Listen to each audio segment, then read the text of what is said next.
रक्षोघणं कामदं सौम्यं सर्वसम्पद्विधायकं पुत्रदं धनदं चोग्रं शत्रुसम्पत्तिवर्धनं स्वर्गापवर्गदं दिव्यं चिन्तनार्थप्रदं शुभम् एतत् कवचमा ज्ञात्वा मन्त्रसिद्धिर्न जायते। चलिए पवन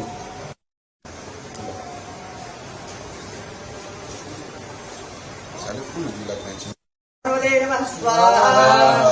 ओम नमो हनुमते भैभञ्जनाय सुखं कुरु फट् स्वाहा। ओम हनुमते भैभञ्जनाय सुखं कुरु फट् स्वाहा। मुस्कुरा दे रहे हैं ये। ओम नमो हनुमते भैभञ्जनाय सुखं कुरु फट् स्वाहा।